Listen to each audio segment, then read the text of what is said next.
वचन सेवापती हिचा विष्णूची महापूजा अनुभव नाही तुझा सत्य बोल मुखी दुःखवी आणि काळचे दुःखी हिचा विष्णूची महापूजा अनुभव नाही तुझा निश्चयाचे बळ तुका म्हणे त्याची फळ हिचा विष्णूची महापूजा अनुभव नाही तुझा विड महायुग पीठे तटे भीमरत्यम वरम कुंडलिकाय दातु मुनीन्द्रे समागत तिष्ठं तमानन्दकन्दं परब्रह्मलिंगं भजे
त्यांच्या कृपादाने कथेचा विस्तारो बाबाजी सद्गुरुदास तुका अलंकारपुरी रम्य सिंहासन संपद भोज तेजस स्फूर्तिक प्रदेशम विधींद्रादिदेव सदा सूयमानं समाधिस्थमूर्तिं भज ज्ञानदेवं नमो ज्ञानेश्वरा निवृत्ती उद्धारा सोपान देवा मुक्ताबाई नमो त्रिभुवन पावली अद्यत्र जनली देवाची नमो सद्गुरु तुकया ज्ञान दीपा नमो सद्गुरु सचितानंद रूपा नमो सद्गुरु भक्त कल्याण मूर्ती नमो सद्गुरु भास्करा पूर्ण कीर्ती तुकाराम नाम घेता कापेयम धन्य तू गोबा समर्थ जेने केला हा पुरुषार्थ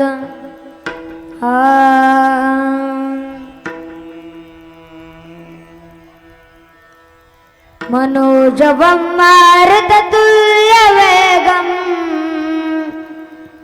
जितेन्द्रियं बुद्धिमतां वरिष्ठं वातात्मजं वानरायुतमुख्यं श्रीरामदूतं शरणं प्रपद्ये हे दुःख बंधन हे दुःख बंधन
छत्रपतीची या चरण कमळी साष्टांग हे नमन गा.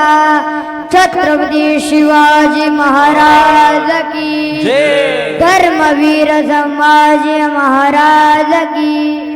विठाला विठाला विठाला विठाला विठाला विठाला. प्रस्तुत प्राप्त प्रसंगी कीर्तन रूपी सेवे करता निवडलेला अभंग जे खास वैकुंठाहून जगत उद्धारण्याकरिता आले आणि काळाच्याही डोक्यावर पाय ठेवून सदेह वैकुंठ गमन करणारे ज्यांना प्राप्त करण्यासाठी ऋषीमुनी हजार हजार दीड हजार वर्ष तपश्चर्या करतात, जपी जप करतात, तपी तप करतात, ध्यानी ध्यान करतात, योगी योग करतात. असा असणारे सगुण साक्षात्कार ब्रह्मांड चालक पंढरीश पांडुरंग परमात्मा त्यांचेच पाईक जगद्गुरु तुकोबराय यांचा उत्कृष्ट असा सेवे करता निवडलेला अभंग 4 चरणाचा अभंग. विडाला विडाला विठाला विठाला प्रस्तुत या अभंगामध्ये जगद्गुरु तुकोबराय म्हणतात, स्वामी काज गुरु भक्ती पितृवचन सेवापती. स्वामी काज म्हणजे काय तर घड्याने मालकाचं इमानदारीनं काम करणं किंवा सेवा करणं याला म्हणतात स्वामी काज. बर गुरुभक्ती म्हणजे काय? शिष्यानं गुरुची सेवा करणं किंवा आज्ञा पाळणं याला म्हणतात गुरुभक्ती.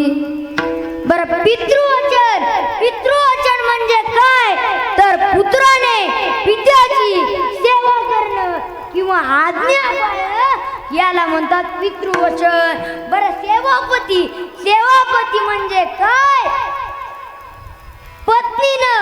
पतीची सेवा करणं किंवा आज्ञेत राहणं याला म्हणतात सेवापती. आणि महाराज म्हणतात, तुम्ही जर या 4 नियमांचं पालन केलं तर हीच विष्णूची महापूजा, अनुभव नाही तुझा. महाराज म्हणतात, याच्या पलीकड माझ्या जीवनात दुसरा अनुभव नाही. पुन्हा तिसऱ्या चरणात 2 नियम सांगतात, सत्य बोलमुखी कवी आणि कांचे दुखी. तर महाराज माणसानं मुखानं कायम सत्य बोललं पाहिजे आणि दुसऱ्यांच्या दुःखात सामील झालं पाहिजे. आणि महाराज म्हणतात, तुम्ही जर या 6 नियमांचं पालन केलं तर निश्चयाचे बळ तुका म्हणे त्याची फळ तेच तुम्हाला फळ देणार आहे. हीच विष्णूची महापूजा, अनुभव नाही तुझा विठाला. विठाला विठाला विठाला विठाला विठाला विठाला. हा झाला अभंगाचा सरळ भावार्थ. पुन्हा कोणी म्हणायला नक्की एवढंच किलो आणलं आणि त्यांना हा अभंग बी सोडील नाही. आता ज्यांना उठून जाईल त्यांनी आताच जा, कारण की मी चालू कीर्तनात उठू देत नसतो. एक दिवशी असंच झालं, कीर्तन रंगात आलं, एक जण उठलं, मी त्याच्या मागे गेलो. महाराज असं नाही गेलो, माईक घेऊनच गेलो. ते म्हणला इकडे कुठं, मी म्हणलं तू इकडे कुठं, वै मंडपात विठाला.